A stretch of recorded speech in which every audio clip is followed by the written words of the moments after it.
and welcome to Personality Hacker. I'm Joel Mark Witt here with Antonia Dodge. We are talking with a guest today on the show, Catherine Stothart.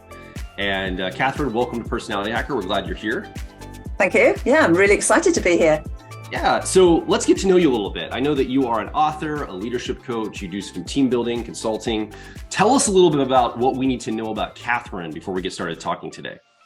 Oh, goodness. Okay. So yes, I work as a leadership coach, mainly with Airbus and Google. Been working with Airbus for about 9 years, Google for the last 2 years, 3 years since COVID, basically.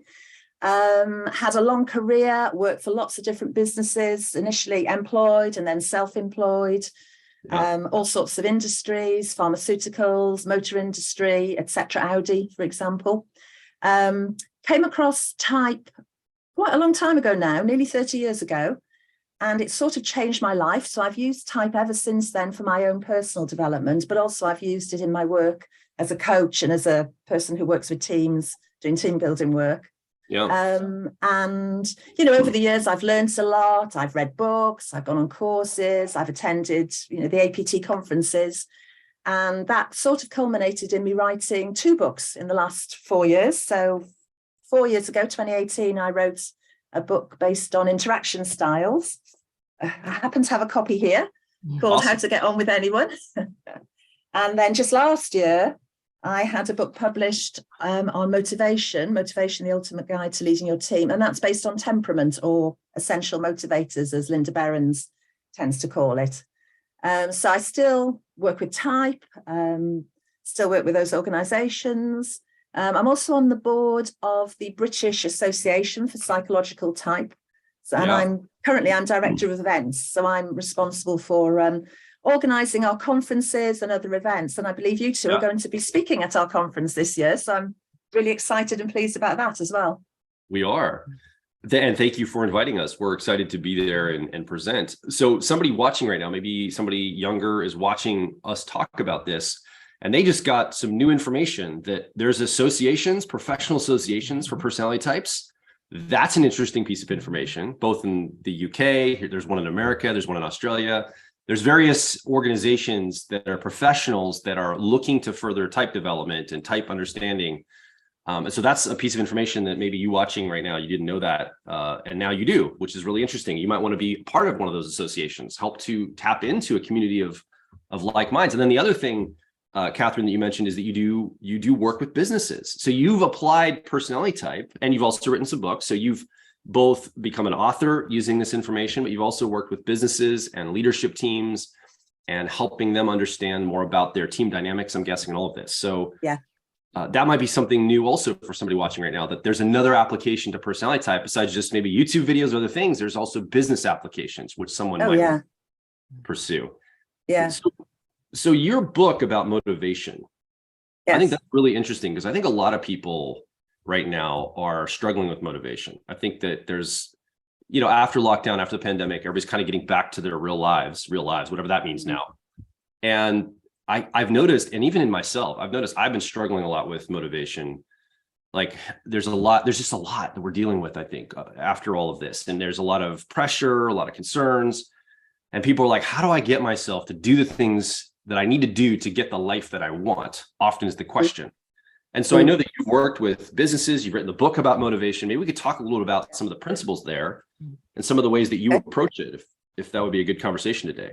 Yeah, that would be really, really good. And as you said, really important at the moment. And, you know, motivation is one of those things that people used to talk about a long time ago. You know, when I first went into business, when I left university, people talked about it. And then it sort of got lost. People talk about engagement and, you know, other things. But I think the time is right to bring a focus back to motivation. So, and for me, motivation is about 3 things. One is having a sense of purpose. But it's also about having persistence. So being able to, you know, keep going despite difficulties and problems. And it's also about having resilience. And, you know, when there are difficulties and problems, being able to find ways to build your energy back up and, you know, so that you can face the stresses and the challenges and so on. So I think it's those 3 things: purpose, persistence, and resilience. So when I hear the word purpose, I immediately think like world changing, save the planet level of thinking. Are you Are you suggesting that I have to wait to have motivation until I find My purpose. my in life? ultimate, my ultimate No. purpose in life? Is that what you mean by purpose? Yeah. Do you know, that's a typical comment that I would expect from somebody with ENFP preferences, because you gone straight to the big picture there. But no. So to me, I think there's two types of purpose. So one purpose is the short term, this is something that I'm doing now. So you could say that, 3 years ago, my purpose was to write this book. So that's what got me out of bed in the morning. That's what really drove me. I put a lot of attention and effort and focus and energy into it, sort of thing. So I think we can all have a purpose that's quite sort of short term and changes. But we also have core psychological needs that also give us a sense of purpose if we can fulfill those needs. So I think we're all seeking for ways to meet those needs through what we do at work and in our lives outside work. So and this is where the temperament bit comes in. So though, we all share all four core psychological needs, but for each of us, there tends to be one that's sort of more important. So, the core needs, as you probably know, one is competence, that need to feel that you've got skills and talents and you're respected for your competence. Another one is the need to belong, to feel we're part of a group and, part of several groups, and we're part of a team and people like us. So that need for belonging. Yeah. The third one I talk about and I write about in the book is the need for freedom, to have some choice and control over what we do and how we do it and when we do it. And the fourth one is just to feel that you're fulfilling your potential. And you're being the best you can be, and perhaps helping other people meet their aspirations. So we all share all four of those core needs. Yeah. And this, by the way, is based not just on temperament, but it's also based on academic researchers as well, which I can give you more info about if you want to go down there. But in our lives, if we can do things that help us meet those needs, and particularly whichever is most important for us, then we're more likely to be energized. That gives us a sense of purpose in itself. We're more energized, and if we can do more of that, we actually have greater well-being as well. So for me, my core need, if you like, as an INTP is the need for competence, the need for mastery, to be an expert, to contribute to progress, to perhaps improve the way, to innovate, to improve the way things are done in organizations. And I can see that coming out in all ways in my life. I can see that coming out when I could do my work, but I can also see it coming out when I go and play tennis. I want to be good at it. I also play tennis because it's part of belonging, being in a club, being social, being with other people. But if I had to say, why do I really play tennis? It's because I want to be good at it. Yes. Mm-hmm. So I think it's fascinating that you just talked about having INTP preferences. And I can't tell you, Catherine, how many INTPs in particular I've talked to that struggle with the idea of motivation. Like they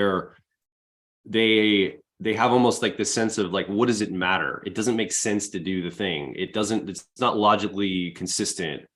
I have to see the logic in it, or the reasonability, or I don't know, how would you say it? It's like something needs to click for them to feel motivated toward it. And I think that particularly INTPs have expressed to us, they really struggle with this. Is that something, is your attunement to motivation something because you've also struggled with it as an INTP? Is that one of the motivations to talk about motivation from your life? That's an interesting question. Yeah, I hadn't really thought about it like that. I would say I have very rarely had any difficulty with motivation for me personally, but that's possibly because I've worked as an independent consultant now for 20 years. So, and when I was in organizations, so my first company, when I left university, I joined Ford Motor Company. Fantastic company. I learned loads, but they've already worked out how to do everything.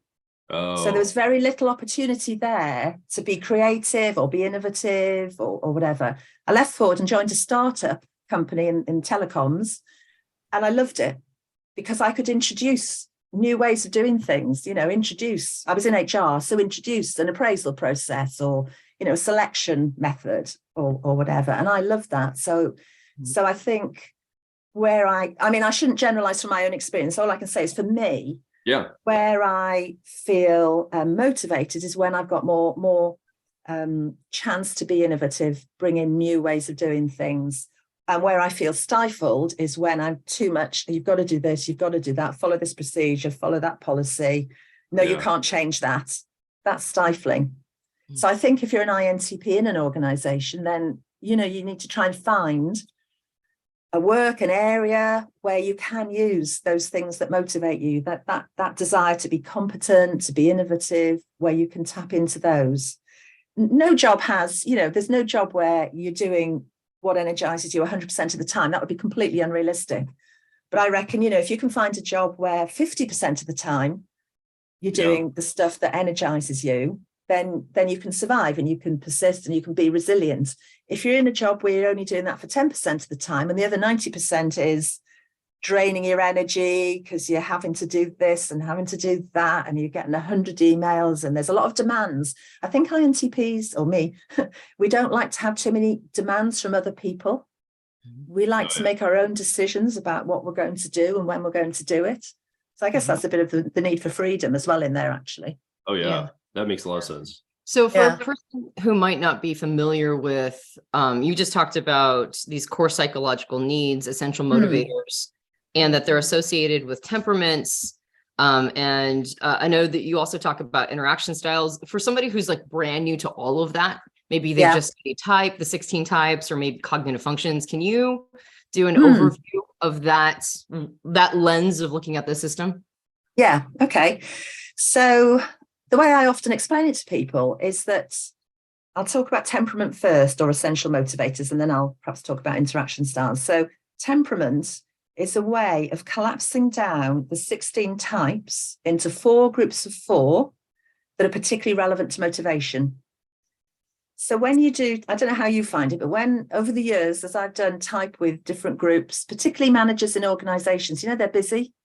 They haven't got 5 days to go and learn all about type, but so they find it quite hard to get their heads around 16 different types. They can get their heads around their own type, fantastic and brilliant for personal development.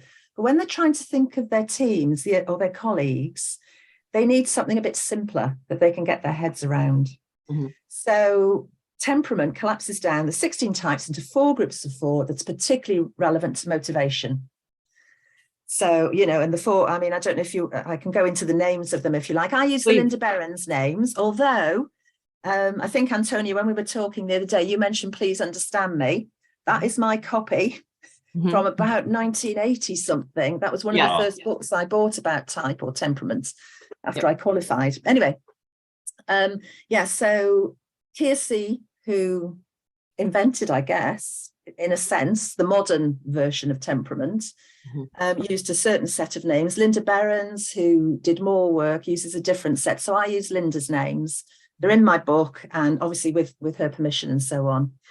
So these 4 groups of 4. So one of these groups is called the stabilizer motivation pattern.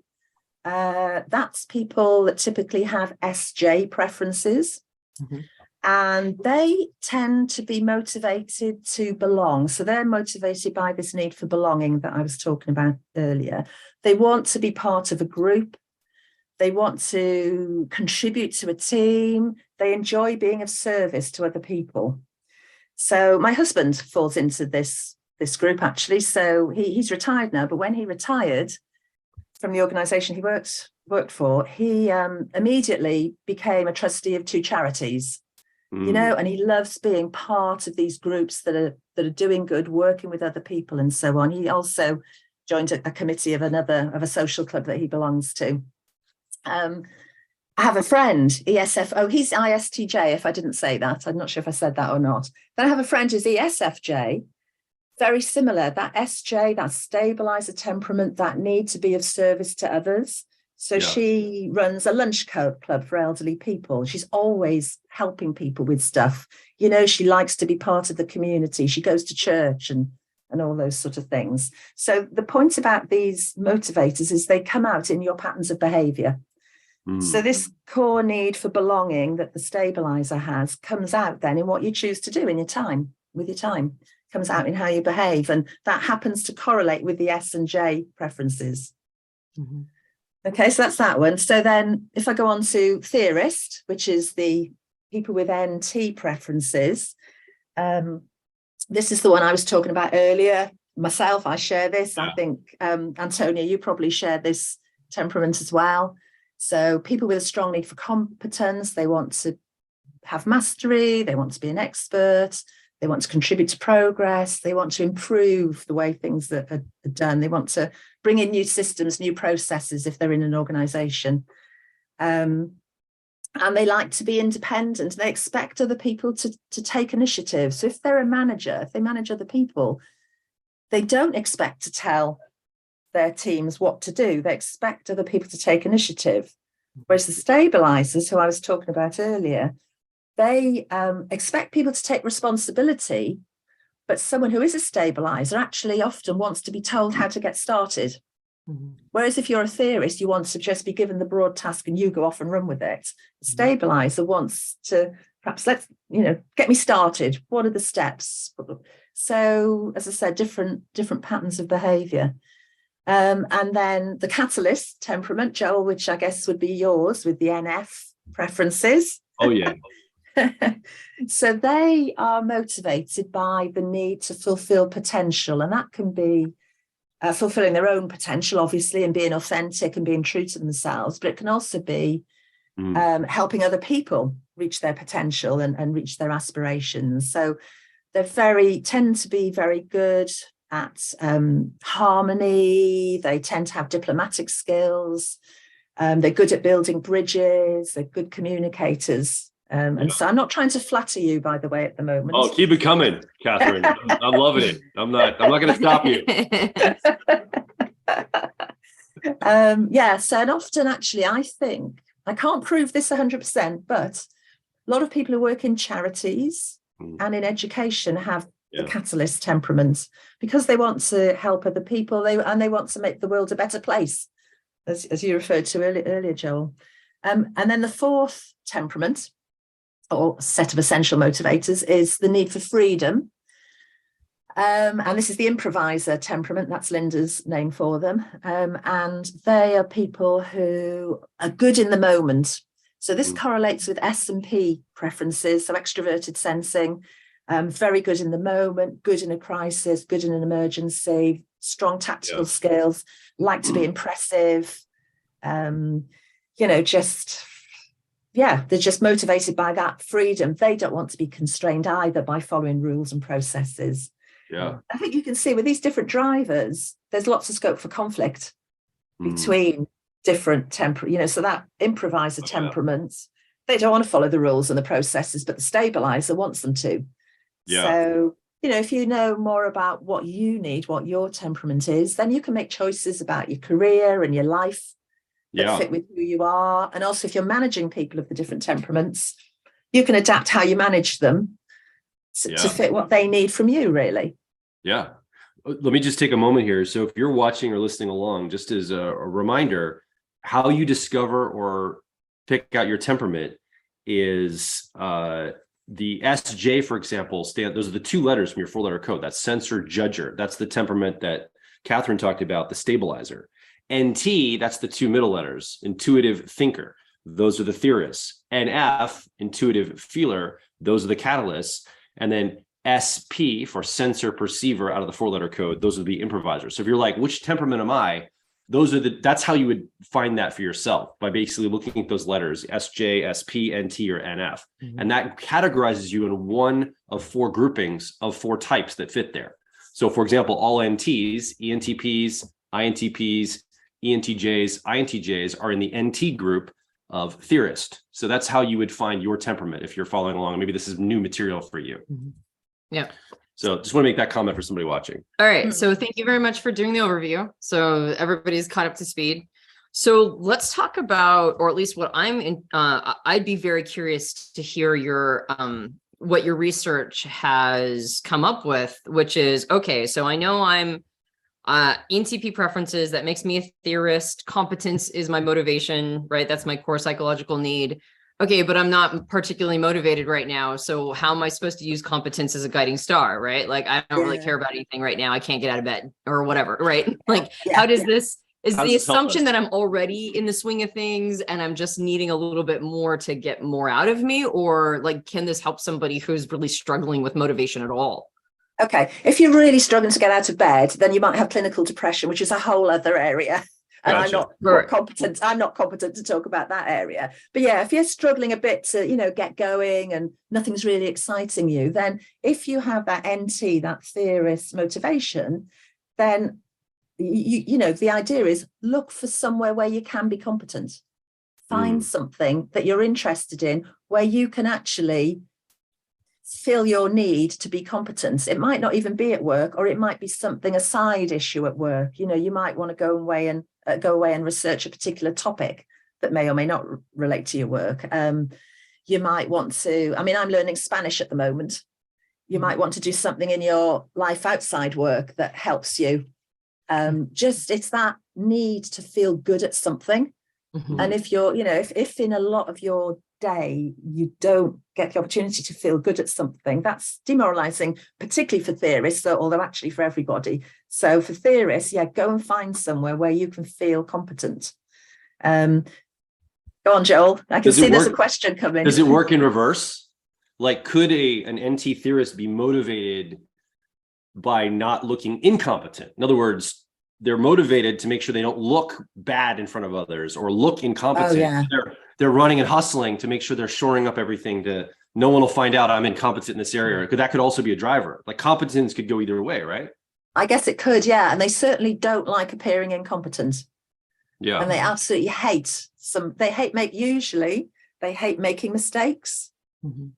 They really, and they really hate it when somebody else notices a mistake. And if they've made a mistake, they want to put it right straight away. Because they just hate. But also that's a problem if you're a manager with the theorist pattern, because you're quite likely to point out to your team, you've made a mistake. Whereas your team might, you probably need to give that feedback in a more kind and careful way, if you see what I mean. Yes. So, it's, yeah. And Joel was talking about, like, we've studied a little bit of these motivations in people. And one book I read said that we're either toward motivated, which means that we want something, so we're moving toward it, or away from, which would be an example of what Joel mentioned, which is like, I'm either motivated by building a skill and becoming more competent, or I'm motivated by not appearing incompetent, which would be an away from motivation. And that idea of away from can sometimes get tricky, because at a certain point, you might actually be demotivated if you don't want to appear incompetent. You just don't do anything, right? And so away from that desire to not look bad means that you're not doing anything, because that's the safer place to be. So considering that concept, how would a person, what's the sweet spot there? Well, I would say that the person in that situation needs to find somebody who can support them to become competent. Yeah. They really do. They need to find someone who's going to help them. You're absolutely right. That away from motivation is, it's much better if you have a towards motivation, isn't it? A pull, you're pulled towards something. I think that's the more positive, energizing side.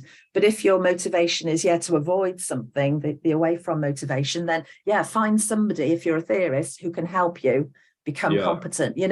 Sometimes people join a company. Obviously, a lot of my experience is in businesses. So I tend to use examples related to business, but a lot of people join companies, they don't get a proper induction. That's actually worse at the moment because of hybrid working. You often see things on LinkedIn where people have joined a company and it's 2 months before they've even met in person any of their colleagues. And we all think hybrid and remote working is great, and it's got its benefits, definitely. But on the other hand, you're taking away the opportunities for people to put their hand up and say, hang on, I don't know how to do this. Can someone help me? Right. Or if you're particularly driven by the need for belonging, to feel part of the team, it's hard for people to feel part of a team. So, managers and leaders have got quite a big challenge, really, in managing in a different way to help people in the new, in the new way of working, really.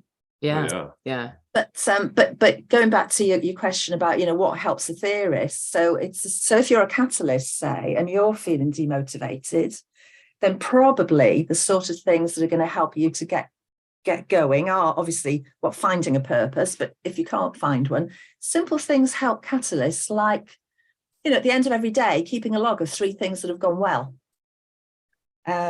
Being able to confide in somebody personally, one-to-one. Having just connections with other people, that sort of thing will help helps all of us, but it'll help a catalyst in particular, that those NF preferences. So those are ways of being persistent. We were talking at the beginning about motivation being a combination of purpose, persistence, and resilience. So as well as having a different purpose, there's actually slightly different things that help the different temperaments be persistent. So something that might help, me as a theorist, someone who has a stabilizer temperament might need something else to help them be persistent. So am I getting too complicated here, or is that making sense? No, not at all. I think what I want to do is I want to go through, because we've talked about what a theorist needs. They need to feel competent. And that means that if you're feeling demotivated, then you're like, go find something you can get better at, maybe something that you're already pretty decent at, and then can watch yourself improve over time, I would imagine. And I know for me, Joel and I have noticed that I really like good tools.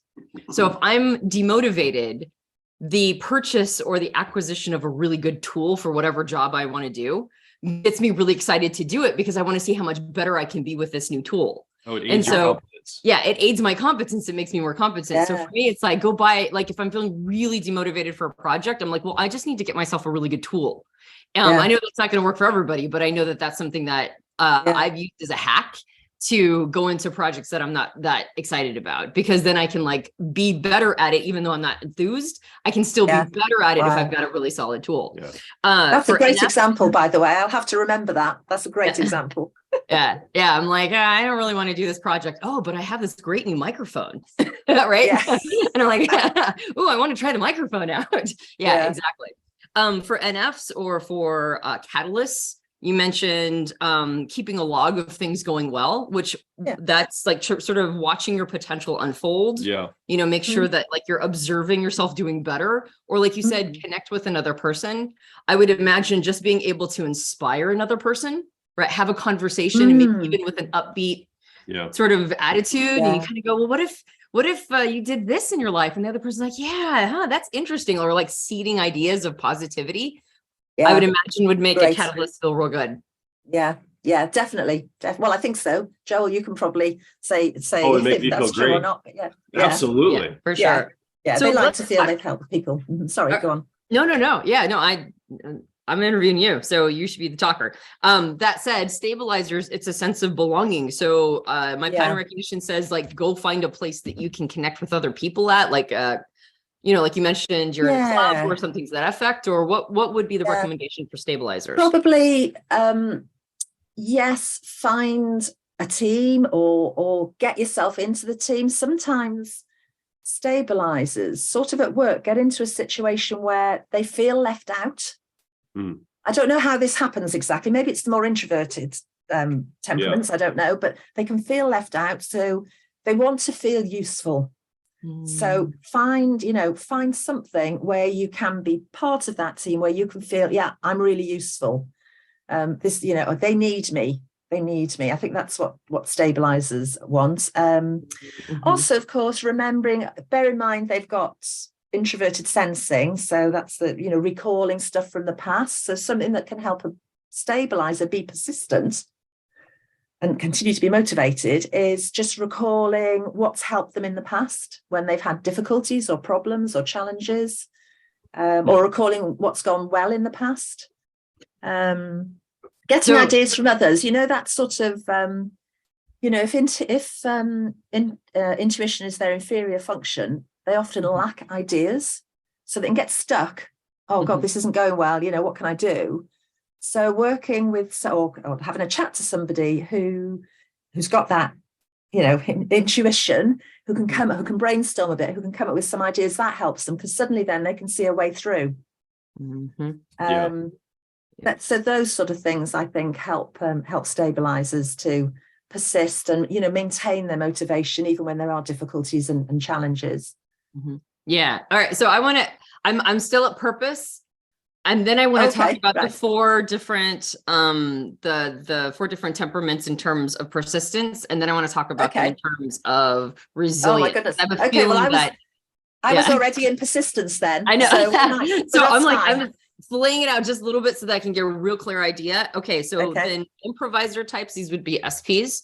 They're purpose driven, or like the core psychological need is a sense of freedom. So then what feeds that? Like what will get an improviser going? I think being able to be impressive, being able to perform, being able to be seen to have done something good. Even, and again, you might think, well, that must only be the extroverted ones, but actually, no, it's not. Even I've known lots of improvisers who have introverted preferences, and they might do things in a quiet way, but they still like to feel, I look good, I've got good clothes, or, you know, I've really made something in my environment look good. You know, so, you know, I know somebody who's used to work in a garden centre, actually, and she used to like making everything, all the flowers, all the plants look really good. And that made her feel good. You know, she had that freedom to do it how she wanted it, but being in an environment that makes you look good. I used to coach heads of business of Audi dealerships, Audi cars. And several of those have the improviser temperament, typically more extroverted ones, but they just loved the cars. They loved driving the best car, the most expensive car, the sort of status that comes with all of that. And that really fed their need to be impressive and to sort of look good. So, you know, for improvisers, if they're on a bit of a, you know, a downer, it's find an opportunity for yourself where you can perform. Maybe you play the guitar, go and strum your guitar, you know, it's something that makes you feel good, or go into an environment that makes you feel good. Yeah. So is that all that extroverted sensing stuff for improvisers? Yeah. You mentioned that freedom is the motivator, and then you talked about being impressive, but my guess is that there's a correlation to, if I was for example, an improviser, an SP type, I need the freedom to be able to be impressive in my own unique way, is kind of what you would probably say about that. Yes. Okay. And it's about being able to act in the moment. Gotcha. You know, in work, if there's a problem, there's a crisis, there's an emergency, whereas some of us would want to go away and think about it first. And work out what to do. Improvisers are there, they're hands-on, they want to do it, they can solve it. They're energized by that. Okay. Whereas so I've got a question. Sorry, go on. I've got some free consulting I want to get from you right now, live on the air. So tell me if I did the right thing. So we have a business manager who has ESFP preferences, and she's amazing at her job. I mean, she's very impressive. Always. And she came to me several months ago and said, hey, my sister's graduating from university. My sister's going to go become a medical professional. And so her life is going to get crazy busy. I want to have like a last hurrah with my sister. Would you be willing to give me a month off from the business to go and explore a massive exploration trip with my sister? I was like, I'm doing the calculations in my head. Like, she's our business manager. She's so influential in everything we do. I'm running the numbers going, man, can we afford a month? Not like in cost, like outlay of cost, like in energy and missed opportunity, you know, can we afford that?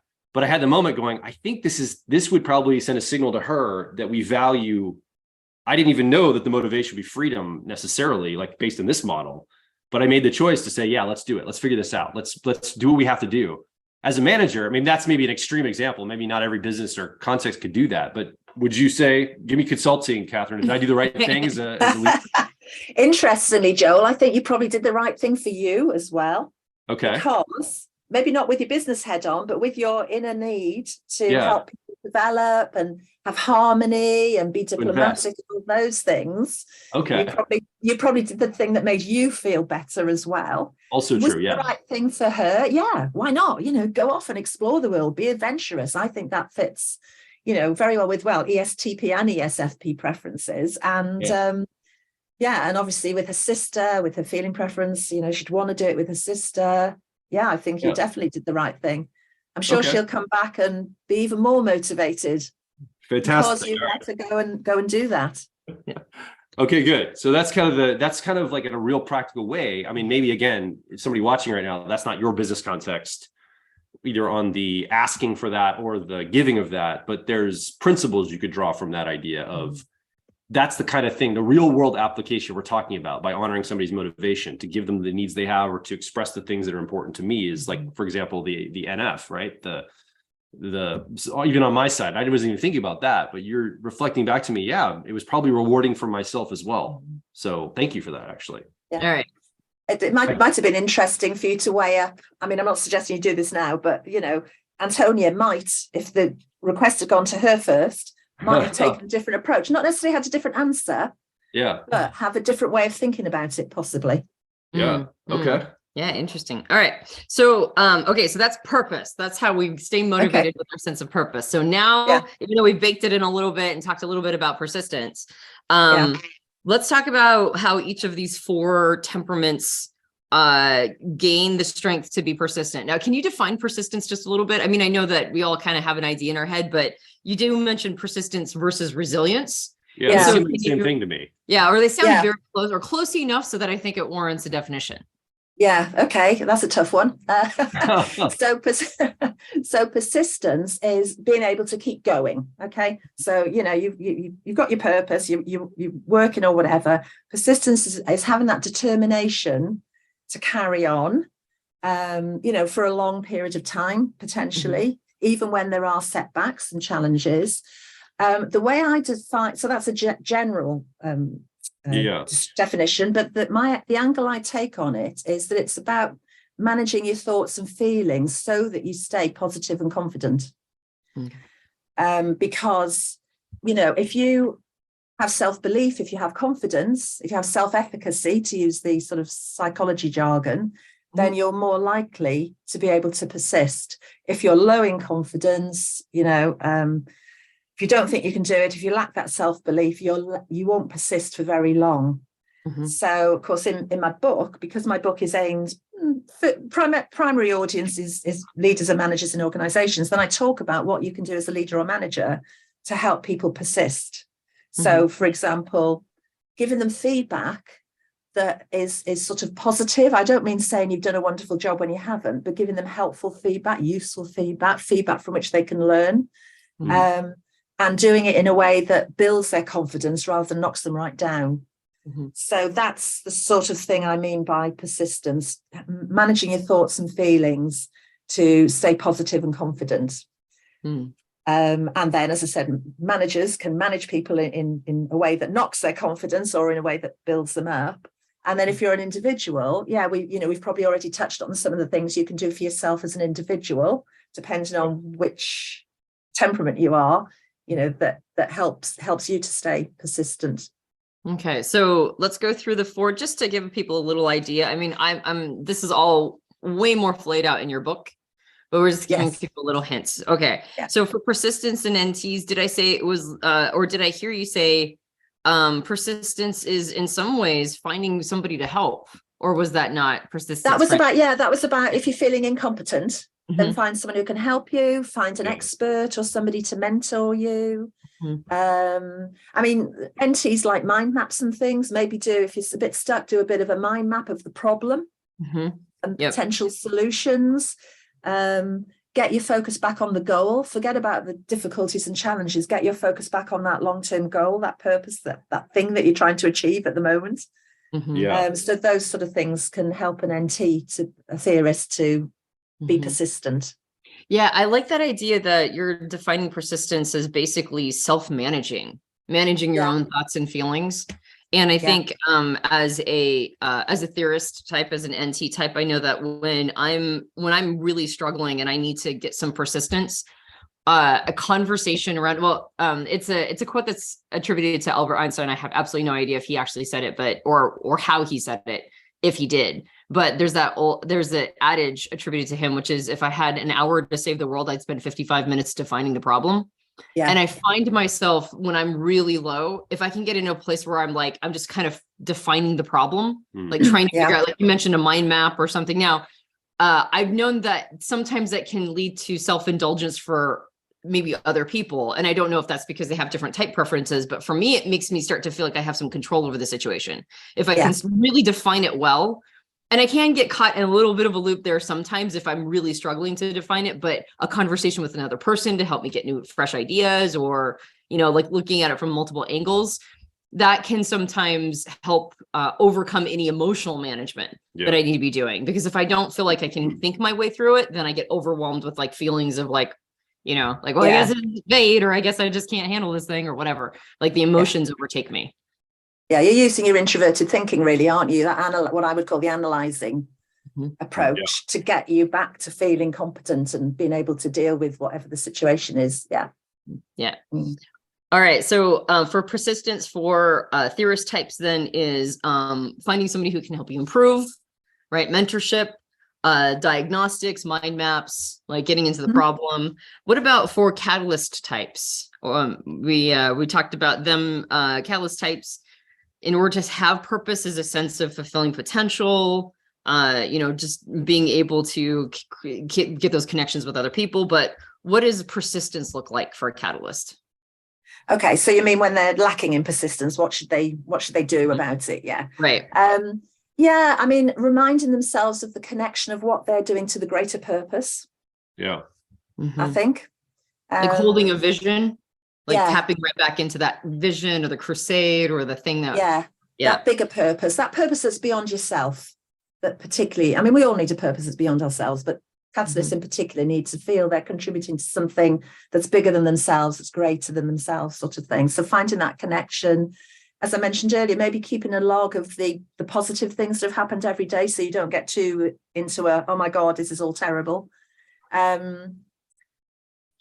This might be hard for catalysts, but trying not to take things personally, you know, and just, you know, being with people who you feel that you're in harmony with, that can make you feel better, really. I think the other thing that's helpful for catalysts, they can get quite disheartened when they've got these wonderful ideas and they're not taken seriously, and people say to them, oh, you're just, you know, that's airy fairy, or I don't know what the equivalent American expression would be for that, but pie in the sky or whatever.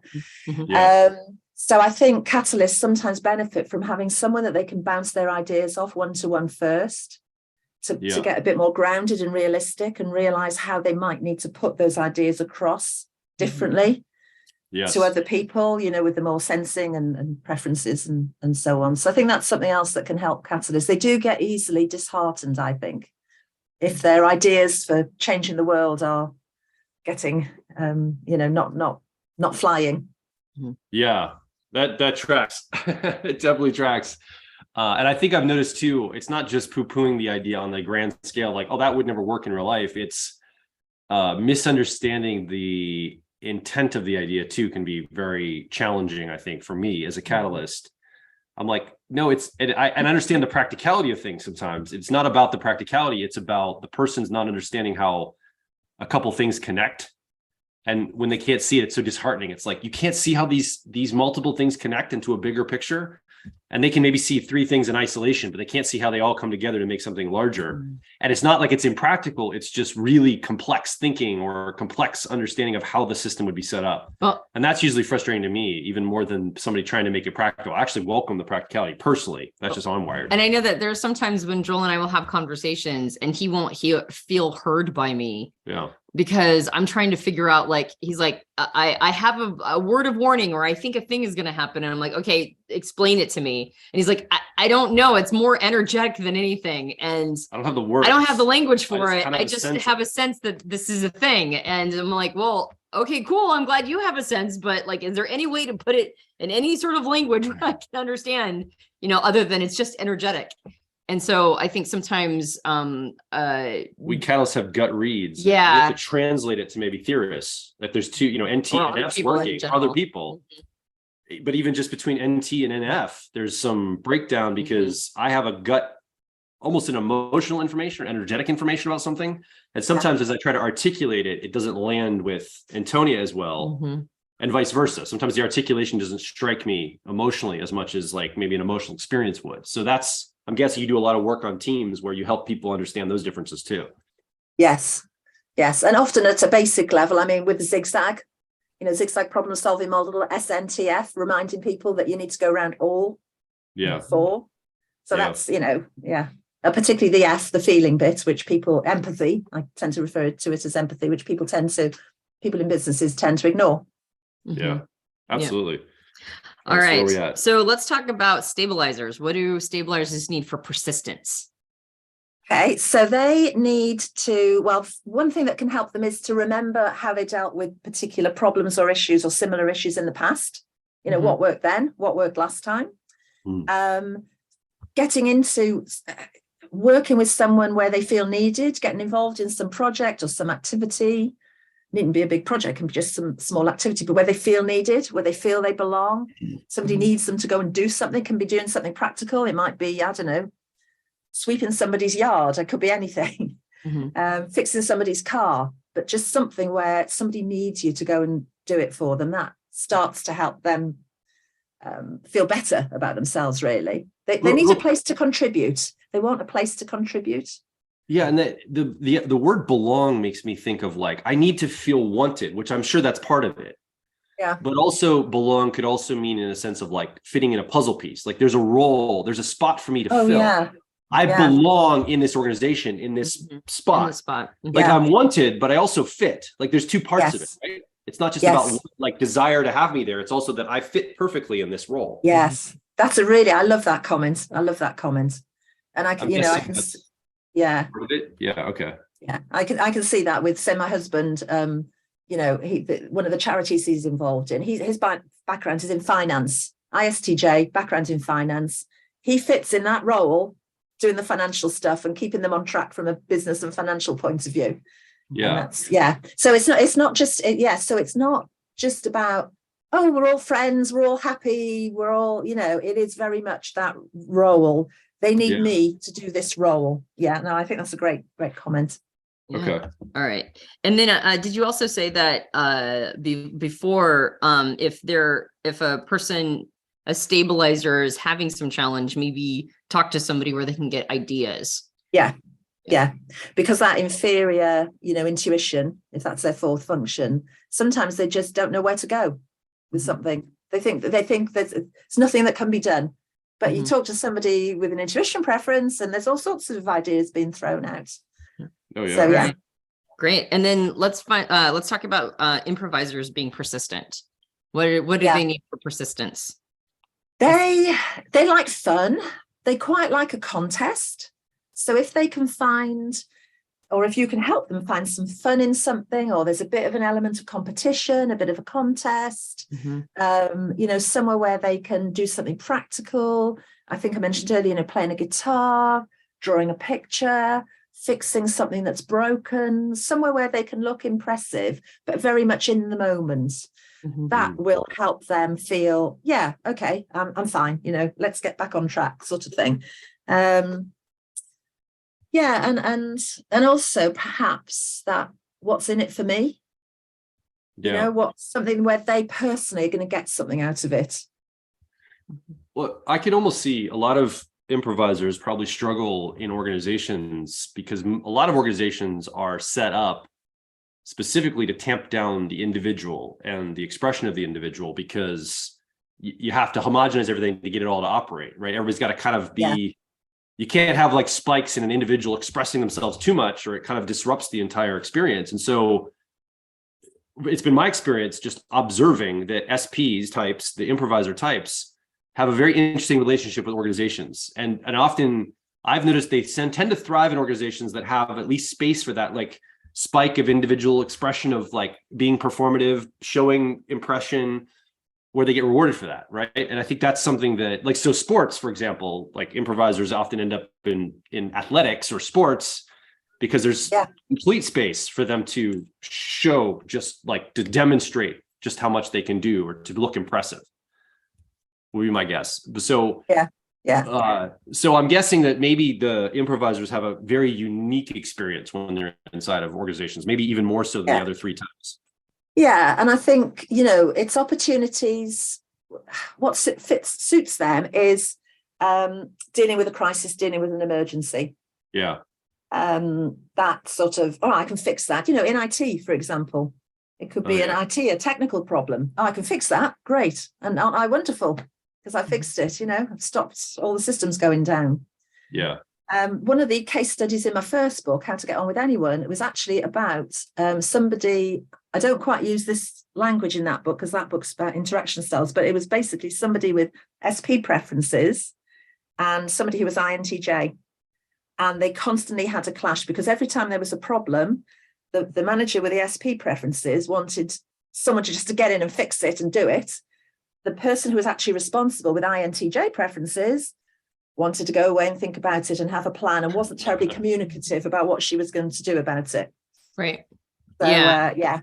The difference between tactics and strategy, right? Absolutely. So, yeah. Absolutely. Yeah. So what I hear you say is that if an improviser needs a sense of persistence, I almost hear like the word play, like infuse a little play, infuse some like tactical, wins, like some short-term wins. I know somebody's going to push back. I just want to mention something because I know somebody's going to push back and be like, not all SPs are in athletics, but I think what you were trying to say. That's not what I'm saying. No. Well, I think what you were trying to say is the reason why athletic pursuits are usually highly populated by SPs. Not that they're going to necessarily, like every person with those preferences is going to go into athletics, but that athletics is overrepresented with those types is because that is a place where you can play and have a lot of expression and be have a lot of tactical wins. Yep. And that's what I'm hearing is that persistence is found through tactical wins. Yeah. All right. Yeah. Fantastic. And so if you're an SP listening right now or watching and you're in a role where you don't have tactical wins or opportunities for that, you probably need to find that in your life to feel motivated. You're probably going to struggle with motivation, for example, if you don't have that. Yeah, absolutely. Thank you for clarifying that. I don't assume that all SPs need to be in athletics or sports, but often something like that to draw that out for you, I think will help you get that spark. And I know you didn't mean that. It's just, it's such a conflated idea in the type world that I just want to make sure that I'm separating it out for the person who's like, ding, I heard that thing again. Yeah. So then I'm always hunting for the core principles and things. And go ahead. I was going to say, we do have one more area to talk about, I know, which is before resilience. I get there, that's what I'm saying. But Fantastic. Just before we do that, the core principle of the persistence level, then the two things that are coming up for me that I'm hearing, I don't know if I'm hearing this right, but it's about sustainability and momentum. Like it's about creating a momentum for yourself. And once you get so purpose is about kicking it off and like, okay, I've got this motivation. I'm going to go towards something that I care about. But now how do I maintain that over the long term? How do I create sustainability out of that? And what we're talking about here is strategies of emotional and thought management in our lives to keep the momentum running. So we can and then it gets more, not effortless, but the motivation now starts to ride the coattails of momentum. And it's not as a heavy lift as we go because we're in the flow. Right. That's kind of the principle we're looking for. Okay. Yeah. You're managing your thoughts and feelings to enable you to be sustainable. Yeah. Okay. So that's persistence, but I would assume that same definition would describe resilience. I'm resilient. Any odds that come at me, I keep my momentum going and my sustainability. So how are you what's the distinction between that momentum persistence? What is resilience speaking to? Yeah. Okay. So I see resilience, more about there's a big problem, a big challenge or something. Have I got the resilience to be persistent in a way? Okay. And let me try and explain that a bit better. So resilience for me is about managing your energy so that you've got enough energy, physical, mental, emotional, spiritual even, to withstand the stresses. So for me, resilience is what enables you to withstand stress. Okay. And if you're not very resilient, then you're probably stressed. Okay. So resilience is about knowing how do I maintain my physical resources, my mental, my emotional resources, so that when I have all these problems and difficulties, I've got the energy to overcome them. Gotcha. Okay. So if what I'm starting to the map, you got purpose as the thing I'm going toward, the persistence, I'm trying to hook in motivation and sustainability. But there's going to be trouble on that road of persistence, of staying with it. I'm going to get knocked off the momentum run. I'm going to have obstruction put in my way. I'm going to get sick maybe for a couple of weeks and lose my momentum. And so I think what I hear from resilience is it's my ability to get back up after getting knocked down and say, I'm going to try it again. I'm going to get right back on the horse. I'm going to get back into my momentum flow. I'm going to create the sustainability again. Yeah, it's going to be tough because I lost a little bit of it, but I've got resilience. I'm going to do what it takes. Yeah. That's the spirit. That is the spirit. Yeah, absolutely. Yeah. And I mean, we all know that, you know, if you're tired at the end of the day, a problem can seem really big. Yeah. But then the next day, if you get a good night's sleep and, you know, the next day, it doesn't seem so bad. Yeah. And, you know, I am a big believer in looking after your physical, you know, healthy eating, exercise, fresh air, all that stuff, getting sleep, not drinking too much alcohol, you know, looking after your mental side, giving yourself breaks, not spending hours on the computer. And the emotional side, you know, feeding your needs for relationships and so on. I'm a big believer in all those things too, because all of those aspects of, you know, we are body, mind and spirit, aren't we? We're all of these things. So you have to look after all your body, mind and spirit. And that if you maintain your energy levels, that is resilience, and that helps you face and deal with the inevitable difficulties and problems. It's a sort of balance. You know, you need enough energy to be resilient to face the stresses that you might, but sometimes it tips one way and sometimes it's, you know, it's trying to keep them in balance, really. So then, and actually, interestingly enough, although resilience is in this book, that motivation book, I actually have more about resilience in my first book, in How to Get On With Anyone. Don't know why that is, but there's a whole section on, you know, re-energizing and resilience and so on. But yeah. But it is different. Sorry, go on. No. Does the pattern continue? There's different things that each of the 4 temperaments need for purpose. Something that they need for persistence. Is resilience just like, hey, manage your energy levels, or are there slightly different things that each of the 4 temperaments need in order to be resilient? Yeah, I think there are slightly different things. And again, this is sort of based on sort of research, talking to different people, being in groups where we've discussed these things at quite some length. So, you know, for a stabilizer, probably, so there's the energy stuff that we've talked about. So that's a sort of given. But then what's more specific for stabilizers, maybe getting things out of their head and onto lists. So this would be SJs, stabilizers. This is SJ, SJ. Get some things onto lists, because they can get into a bit of a mess when it all seems too much. And you know, some of them have lists of lists. They have a list, and then they have a list of their lists, and so on. Sticking to their schedule, maybe planning in some fun, and like an improviser who can do fun at any time, a stabilizer actually has to plan in some fun. But planning in some time off, in some time off to help you recharge your batteries is, I think, really important for stabilizers. And then doing some tangible activity, you know, whether it is repairing something or mowing the grass or some tangible activity, it sort of taps into builds their energy resources, I would say. Yeah, I would say improvisers are probably similar to some extent, because they, you know, I think also physical activity helps improvisers a lot as well. Having some practical. These are SP. Yeah, thanks, Antonia. Yeah, SPs. Having some practical problem to solve. Maybe doing some exciting new activity. That can help them. Being in a physical environment, being outside. And then I think for theorists, what helps them build up their resources of energy, if you like, is perhaps reading a book, learning something new, reducing routine. You know, that drains our energy. So this resilience bit is all about either maintaining your energy or, you know, how it gets drained, being aware of how it gets drained and what you can do to stop it being drained. So, you know, lots of routine demands really drain the energy, I think, of the theorists, the NT preferences.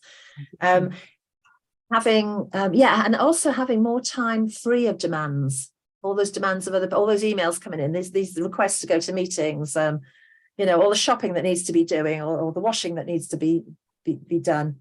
You know, we just don't like too many demands, I think. Who haven't I covered? I haven't covered the catalyst, have I? Right. NF. So NF catalysts, what helps them be resilient? I think face-to-face contact, people listening to them, perhaps being nurtured themselves, spending time with loved ones, having some nice personal feedback. You know, we know that for people with a feeling preference, they tend to like positive feedback about who they are, whereas people with a thinking preference, like Antonia and I, are more likely to like positive feedback about something we've done, some task we've done, perhaps. I mean, that's a bit stereotypical, but yeah, you know, so I think those are some of the things that can help recharge the batteries, build the energy levels of all four temperaments. Great. Okay, fantastic. So what we've just covered then is sort of a core basis of the book that you wrote called Motivation. And these are things that you field tested, the ultimate guide, right? These are things that you've field tested, doing leadership coaching in businesses and companies, and you've seen return. You've seen that people actually do light up, perk up when they feel understood in this way.